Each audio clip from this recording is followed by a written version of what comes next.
It's like we're on a date. Nice. Yeah, like we're on a date. Yes, like we're on a date. It shows number 6 atmosphere really well. Well, hello there, you bunch of foodie-loving legends, and welcome to another episode of Parusi's On a Knife Edge podcast. Can I just quickly, I just want to make sure the mic's on. Yes. Oh, I'm so glad. That could have been just traumatic. Right. This is so professional, isn't it? You have it recorded. Yeah. Yeah, right. We're recording. The mic's now on. Should we go from the top? Right, yeah. Yeah. Cool. Good times. I knew this was sound check too. Yeah. Cool. Right, remember the intro again. Well, hello there, you bunch of foodie-loving legends, and welcome to another episode of Parusi's On a Knife Edge podcast. In today's episode, we are blessed to be basking in the presence of Michelin star chef, now author, and culinary bundle of joy, as I've previously stated, Paul Ainsworth. Great to have you on, mate. Pleasure to be on. Yeah, I'm so glad we did the intro. Yeah, I'm glad it only took one take. Yeah, culinary bundle of joy. Brilliant. You can use that title. I will. How are you? I'm alright. It took a while to answer. Yeah. It's been a long morning. Long morning. Yeah. Okay, good. Yeah, but good. Keeping busy. Excellent. Keeping busy. Fantastic. So, let's get right to the start. Yeah. Not as far as your birth. Yeah. But how you ended up in hospitality. Yeah, how I ended up in hospitality. I was born into it. I literally was born into it. My mum and dad had a bed and breakfast. I watched them sort of build that business from, 5 bedrooms to 10 bedrooms. And, whilst, I think sometimes, certainly my dad might have been questioned now and again. He used to tell me by, mums at the school gates if he was picking me up about, is it healthy having the business and at the family home. But for me, I loved it. I loved every single second of it. I was immersed into it. I watched, my mum and dad who had an incredible work ethic. That work ethic then sort of spilled into me. And you were kind of always on duty, even as a kid, but also the advantage of that was we all ate round the table together. I saw my dad cooking the breakfasts, the dinners. My mum would do dinners at the weekends, and yeah, it was a really good guest house as well. I know now sounds normal, but quite early on, like late 80s, cable television in all the rooms. They built like a pool for the guests to use. So yeah, it was an amazing environment to grow up in, and I think that just then led me on to sort of going into hospitality slightly different. I didn't sort of have ambitions to have a bed and breakfast, but I did love the adrenaline of it, the thrill of it, and I knew that whilst I wasn't very academic, I was a grafter and I could work up, and I had this desire to always, earn money and know that nothing comes for free. If I want something, I've got to earn it, and I'm very thankful that discipline was put into me, by my parents, and that has definitely stood me in good stead for certainly going into hospitality, where it is hard work, but it is also hugely rewarding. And I've never been, even whilst I wasn't good, and I was bottom set for maths and bottom set for this and bottom set for that, outside of that I was top set for work. I was top set for putting in the hours, and also always wanting to do a good job, no matter what it was, and I just was always working, always wanting to, earn a few quid to kind of, and what do you want when you're that age, those Nike Air Max pair of trainers or this or that. But the minute I was old enough to ride a motorbike, bought my first motorbike at 16, bought my first car at 17, and again, I bought, no help. I went and got that. There's something really satisfying about that, isn't it? Yeah. When you really put the graft in and then you get the reward at the end. It's like, I earned that. The sweetest feeling of, exactly that. I've earned that and it's mine, and I've always had that. So then after leaving school, did you then start into like a restaurant and then do your qualifications in like college and all of that? Yeah, so I left school. I went to Southampton City College. There I enrolled in MVQ Level 2 Catering and Hospitality. Yeah. And again, it was just, I started to find like a love, because I was already, whilst I was at school, I had four paper rounds. So I had a morning round Monday to Friday, I had the Saturday morning round, the Sunday morning round, and I delivered the Southampton Daily Echo. Before, on the weekends, the tabloids had the insert magazines, so they don't come from, they don't come like that. They have to be inserted by the paper shop. So I'd get it to the paper shop at 4 o'clock in the morning on a Saturday and a Sunday. I worked at a fruit and veg merchants in the evenings, and I also took a job delivering plastic goods from a company called Betterware. So I was absolute, and fitting in school. God, so you were flat out. I said to, when we did work experience, I chose 4 of the most random places. I still didn't know that I wanted a career in hospitality at this point, so I'm 15 now, and I got the job, or got work experience at the Star Hotel. But I didn't pick 4 hospitality places, I picked 4 of the most random places. Right. Champion Sport, a camping shop, and Rownham Services, which is on the M27, and the Star Hotel. It's quite a variety. Quite a variety, yeah. I think I can actually remember going through the folder, the laminate folder, just going, oh yeah, I know, I've been to Blacks. Oh, I like Champion Sport, good trainers in there. So, oh yeah, Rownham Services, we go there on the way to me grand's. I'll get a job. I'll do work experience there. So anyway, I got to Star Hotel, and again, quite quickly, it was privately owned. It was owned by a family called the Browns, and Mrs. Brown was immaculate. She was so smart. She was in every day on the bar. And quite quickly, I think she could see that I was eager, I was a hard worker. She then said to me, every morning on work experience, I'd start off by polishing all the brass, all of the cask taps, the keg taps, everything on the bar was brass. Wow. So I polished it all, and she was like, it smells so good when I come in here, Paul. It just smells of brasso and, and really good. And I was determined to get a job here. So I would just lag the place in brasso, things that didn't need brasso in. Brasso. Like this. So yeah, she offered me a job, and it sort of went from there. And then at this point, I'm sort of general assistant. I'd work there on the weekends after school, and I then I saw the kitchen. There was a German chef in there called Peter Youngernickel, and again he was a disciplinarian. He was strict, a real ass kicker. Yeah. I said I'd like to work in a kitchen. He said, you need to wash up first. So blue boiler suit, steel toe cap boots every weekend. Then they would allow me to do little bits and pieces like toasted Breville sandwiches and stuff like that. And then I left school. I sort of went there kind of not full time, but when I was at college, I would literally be finishing my breakfast shift, running to college to start college at 9, finish college at 5, and while all the other students were going off to the Royal Oak, I was then running back to the Star Hotel to do evening service. And when I say evening service, wash up. Yeah. He then rang up my dad. He said, look, I think, your son's got something, if you don't mind me kicking his ass, I think I could, make something of him. And, my dad's reply was, well, he's used to that. Classic 80s parenting, 90s parenting. So, yeah, it kind of went from there, really. And I just then started to really feel that I'd found, my calling. And I knew that I was good at it. Did you feel like there was something ignited inside you? And I felt that all of a sudden, that day of feeling like complete and utter disaster, that last day of school, to now I was good at something.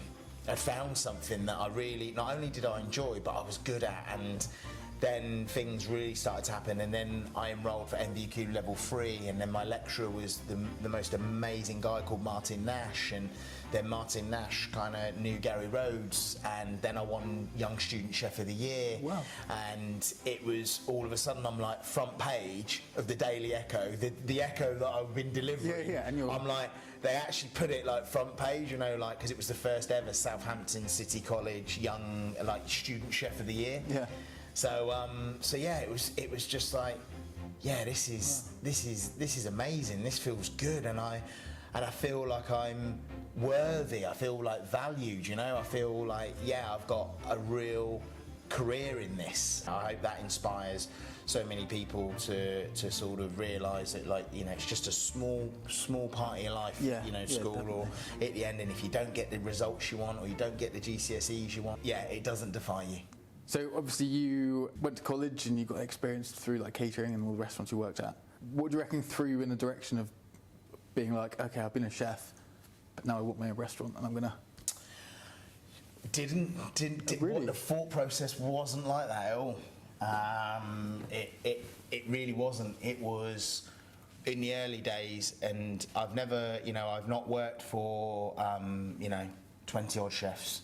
You know, I've worked for, you know, three amazing chefs that had an amazing influence, you know, on my life. You know, Gary Rhodes, Gordon Ramsay, Marcus Wareing, but it was never, there was never sort of like some like end goal or like, right, I want this, or that's what I'm aiming for. It was very much like one day at a time, and am I working for, you know, one of the best or the best? And each restaurant I went to, I felt like that. Like working for someone like Gary Rhodes, that transition from, you know, young lad, teenager in Southampton, you know, Star Hotel to Carey's Manor in the New Forest, to then move to London and work somewhere like that. Yeah. We won a Michelin star. A year later, we literally opened in January. The following January, it won a Michelin star. Wow. And it was phenomenal. And that understanding and seeing that kind of level of sort of technique, the ingredients that we would buy, I had never seen anything like that. Everything like a step up. Everything was like more than a step up. It was incredible. And I suppose with Gary Rhodes as well, what was so not normal then is normal now. He was, for me, so ahead of his time in, you know, British simplicity. Some of the things I saw and learnt there were just incredible, and I absolutely loved it. And again, I just excelled. I started on the veg, I then went on to larder, then on to fish, then, you know, you're always... And here's a good example. My goals were never like, right, I want my own restaurant. My goals were like, can I get to the sauce section? Because that was always the premier steps, section. they're like, yeah. yeah. Every kitchen I went to, I never ever... You know, and when I went from Gary Rhodes, I was, you know, chef de partie, worked my way up to chef de partie. I was on the sauce section, completely running it on my own, cooking all the meat, cooking all the fish, all the sauces, everything. Loved it, brilliant. But I didn't go and apply for a chef de partie position at Restaurant Gordon Ramsay. You know, I think I even remember saying that, like, look, you know, I'm happy. I think I even said the words like, you know, I'll be an apprentice, or because I knew what I was going into. You know, nobody publicly knew about Gordon yet.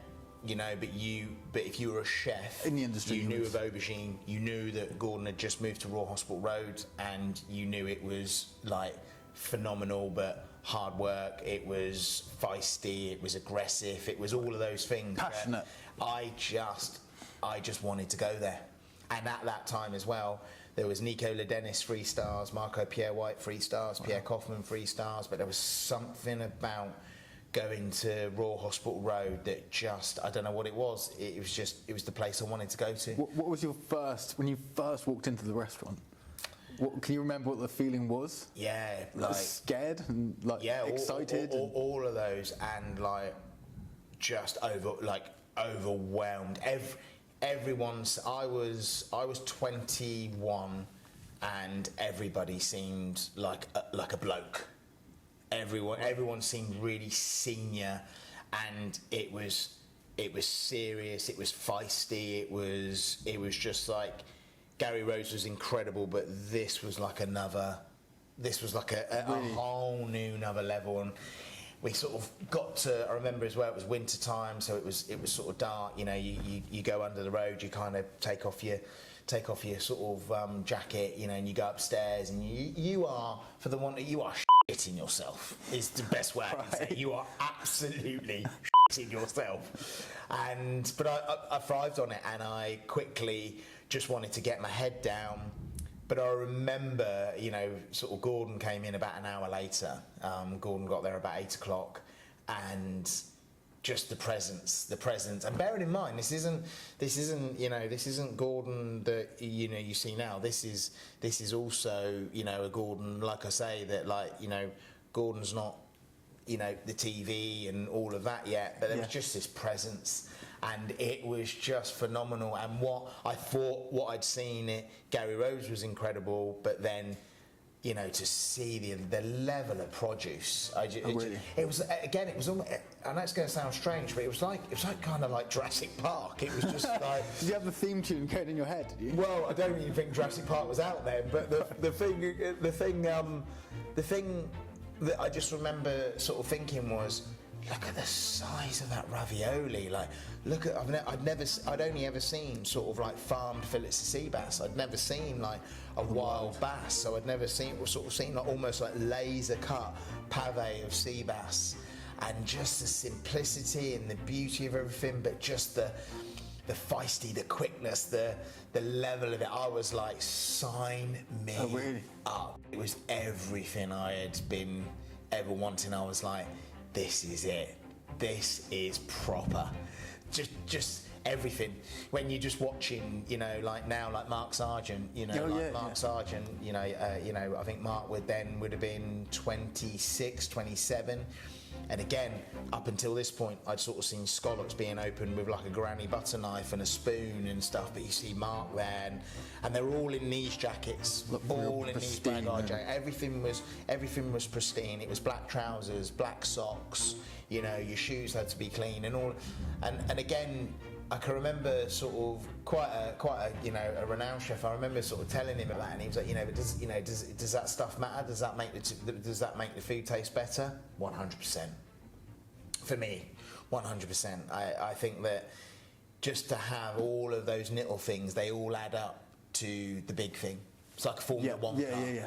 It's if you look at the front car to the back car in terms of seconds, it's not lots, but it's like what's that team doing that makes up all those little extra details, and that's what it felt like there. It felt like all of the little extra details, like when you were filleting fish, you put those two fillets back together from the same fish, it was just the consistency, the continuity, the disciplines, as well as the technique, the skill, the produce that we were using, but it was unreal. And it was brutal, and it was hard, and the head chef was a chap called Mark Askew, and I think my whole entire time there, I would look at him and be like, I hate you.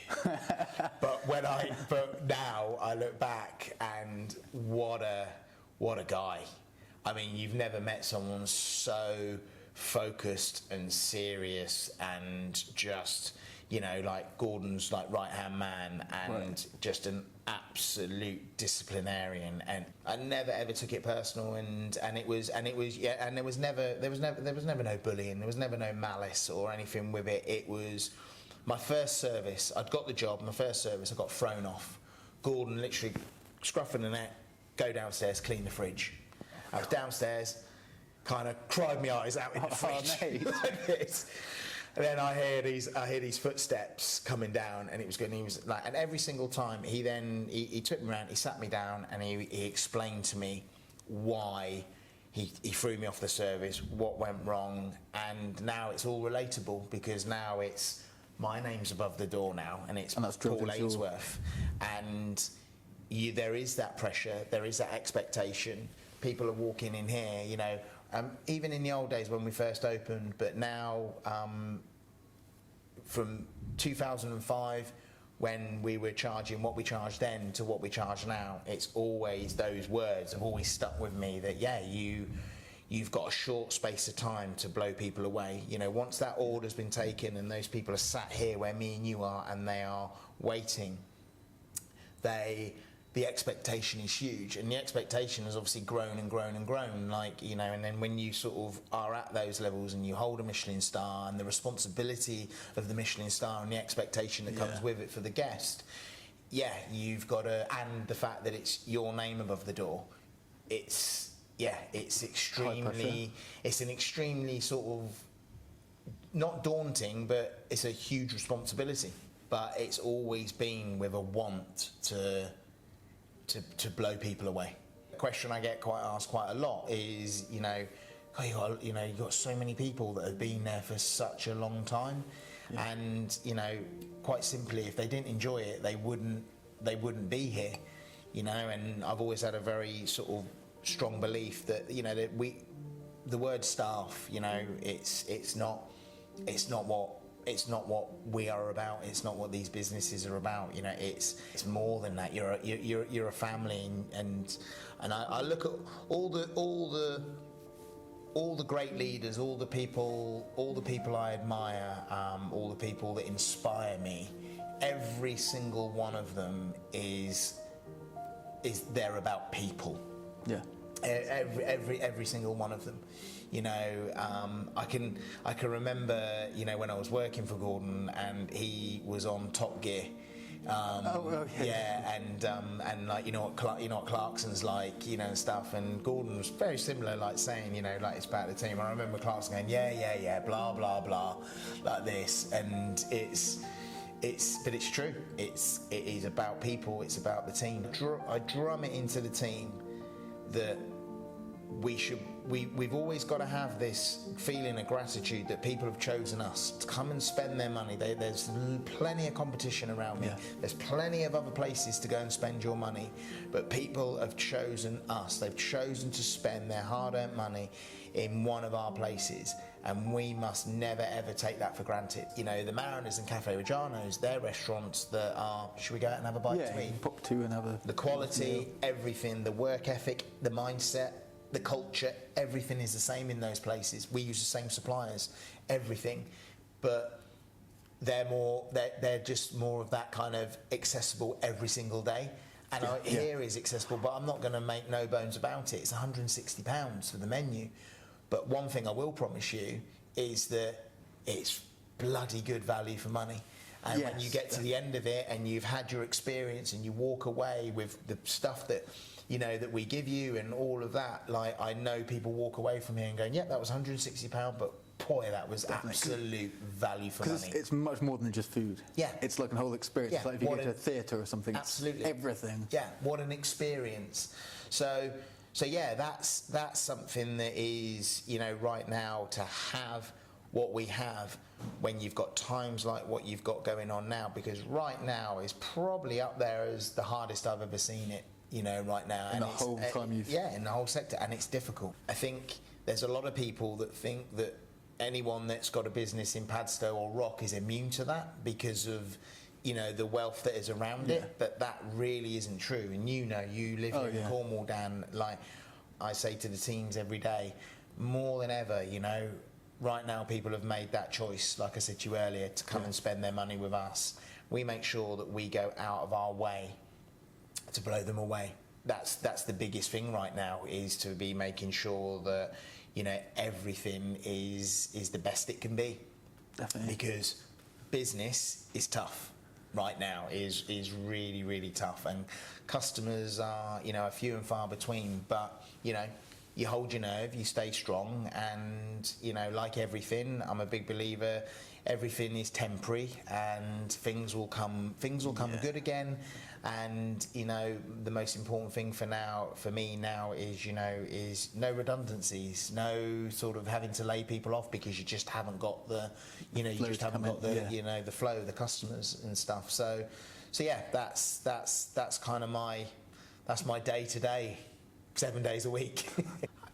Opening this in 2005, I never ever dreamt that I go in there now and I'm like, oh, it feels really grown up. I'm adulting. Yeah, and you've got this, and also as well a team of people that are not the unsung heroes, because we really sort of put that on social media, and we show all the team and stuff. But yeah, that's a part of the business that people don't see on a day-to-day, and in there is starting with Chelsea, our COO,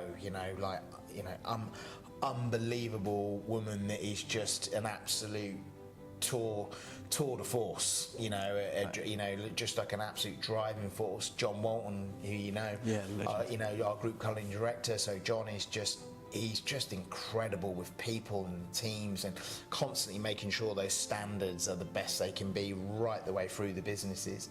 Then we have Tara, who's our social media manager, Nicola Dodd, who's our HR manager, then Dasha and Michelle, who then, you know, because the HR side of things is massive, it's huge, you know, so it's 3 people in that department. Then there's our guest relations, and, you know, I always say to the team, you know, in guest relations, you know, you guys are 364 days a year. The only day that the phones aren't open is Christmas Day. And, you know, they are the first point of call.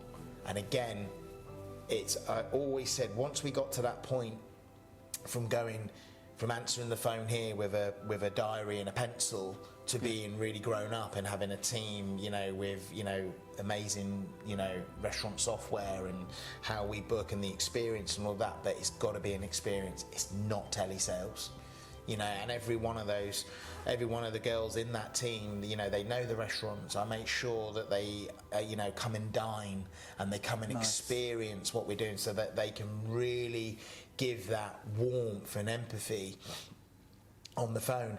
And so many times guests will be like, you know what, we knew it was going to be great because we spoke to Marie and she was really, really nice. Or we spoke to Ashley or Chloe, or, you know, we had a really lovely experience on the phone and Jade really looked after us and it was just brilliant. And I think then you've already created some happiness, some warmth. They're looking forward to it, you know, because you have to remember as well, we are so lucky in all of our places. We get such incredible support from, first and foremost, Padstow people, proper locals, you know, that are born and bred Padstonians, to so many people from around Cornwall dining with us. But then, as you can imagine, then when it gets to like the children's holidays, your Whitsons and your Easters and your summer holidays, we then also are having a huge amount of visitors coming in. So, you know, they're speaking to so many people, you know. If you think how many people they're speaking to across the year, you know, it's phenomenal. And also as well, making sure that the email feels good, feels warm, feels correct, and feels like, you know what, we cannot wait to welcome you. And that has to be there. So, and going back to your question, if it's not, then it doesn't get, like I said, you know, pretty much sort of, if you kind of do slip through the interview and you give a great interview, but then we quickly learn that actually you're not that into people, it's just very much, look, come on, let's call it a day. You know, there is no point doing this. What is the point of doing anything, especially when it's a public service, if you don't really like people? Yeah. I mean, there's so many other things you can go do. Like, but you know, why do this? Like, it's not going to work. There's no point, you know, because we have to be engaging, and I literally make it my life's work that across the whole group, that people genuinely feel that when we say, you know, what, you know, are you on holiday? Do you live in Cornwall? You know, what's your plans today? What are you doing today? We're interested. If you look at any sort of successful teams, you can just see the togetherness. It sticks out like a sore thumb. You can just see a group of people. Yeah, it's like a unity, isn't it? Definitely. Yeah, and when as hard as it was, you know, when, you know, to be a part of Royal Hospital Road winning 3 Michelin stars, it was phenomenal. Like like the togetherness was just unreal amongst everybody. You know, and you know, and that was, and you know what as well, you know, I always remember, you know, Gordon won 3 stars, and I mean, you're just like, you're just part of this moment. You don't even realise the extent of how big and historical this moment is. So historical. And he threw a party at the Intercontinental Hotel, which was where he first ever started as a chef. So imagine that. Imagine you're there, and then you're going back there with 3 Michelin stars and everything. Wow. And then it was about a couple of weeks later, he just sort of called us outside, and he just bought a blue Ferrari. It was like I think a 599 Maranello, navy blue, and we were all out there, and we were just like, we were buzzing. We were buzzing like it was ours, and that for me just tells you everything. You know, there wasn't one person there that was like anything other than unbelievably happy to see someone that has, you know, sacrificed done everything to get to that point, and all I ever thought was, can I ever get, can I emulate that? Can I ever? So thought that it was more inspiring. Yeah, it's inspiring. And again, not that like, oh, I will have 3 stars and I will have a fright. Not at all. But making a success of your life the best way you can. And waking up every day trying to do something better. Yeah, mate, exactly that. Waking up every day, just doing it the best way you know how, and a massive part of, my life, and a huge inspiration, it comes from, my dad, my mum, my family, Emma, my wife, Derek, it is a big part, a huge part in my life in giving me that mentorship in how to get the best out of people, and how to be the best businessman I can. So yeah, you realise that success that you strive for is just do the best you can, and it doesn't have to be exactly the same as that person, just as long as you do the best by what you've got. And then very recently you're an author. So, yeah, how did that happen, mate? Well, that does take you back to that. That lad who, not very academic, Paul. Then writing a book. Have you sent one to your school? Be like, no, I mean I didn't think of that actually. It's that's actually a really, really good idea, Dan. I absolutely loved the whole process of it all, and I think that it's something that I've waited a long time to do. Purposely. A lot of people were waiting for it. Yeah, and a lot of people are quite surprised that, have you not already done one? And no, I haven't. And it's, for me, everything I wanted it to be, and that also starts working with a publisher that is willing to back you and believe in you and pretty much let you do what you want to do. And HarperCollins Pavilion have just been incredible on all levels, and yeah, it was. I couldn't have done it without John Walton and Carol, who's like, so Carol Reese. She's my EA, and she's just been amazing. But it was just the 3 of us, and we set up a system. We worked in the kitchen upstairs. John would weigh everything out. I quickly got to the dishes that I wanted to do. In fact, they needed 100 dishes, and I sent over 150 because I just had 150. so many dishes that I was like, and they needed about 20 per chapter. And I was like, yeah, but I love this one, and I love that one, and I just, because I've just got so much in the database. Right. And also as well, this isn't a number 6 cookbook. This is, dishes that everybody can cook at home.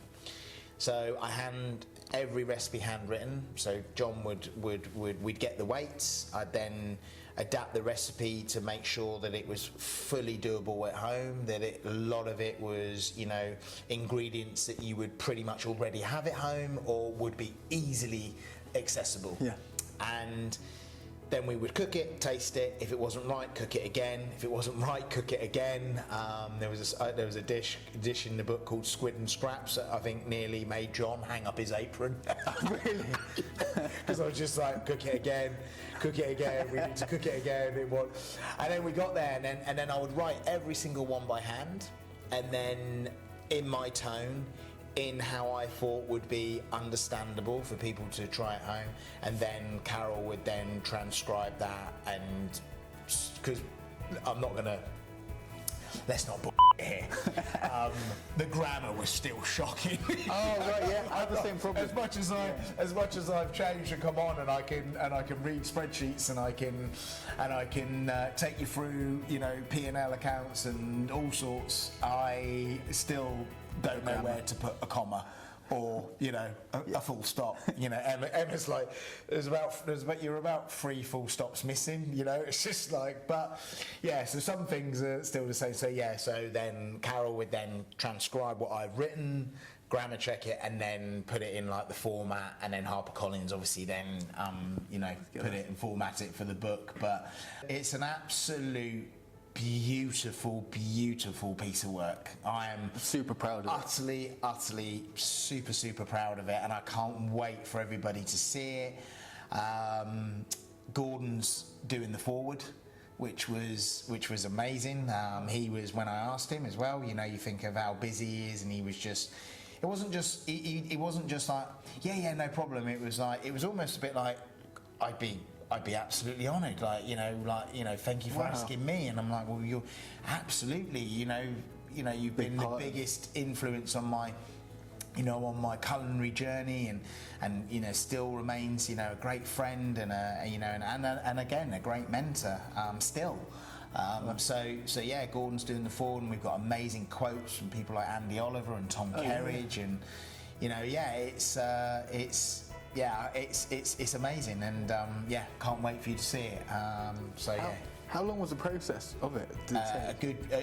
Just over a year. Was it? Yeah, just over a year. So it's been a huge project, but but at the same time, it's been an honour and a privilege to do it. I want people to kind of get it messy and it be full of post-it notes, and I want it to be, every Friday night we have this from the book, or midweek tea, or at the weekends, or we do this. It's always being pulled out. It's always being pulled out. It's being used, and it's I know it sounds strange, but sometimes you can buy a cookery book and those recipes don't work.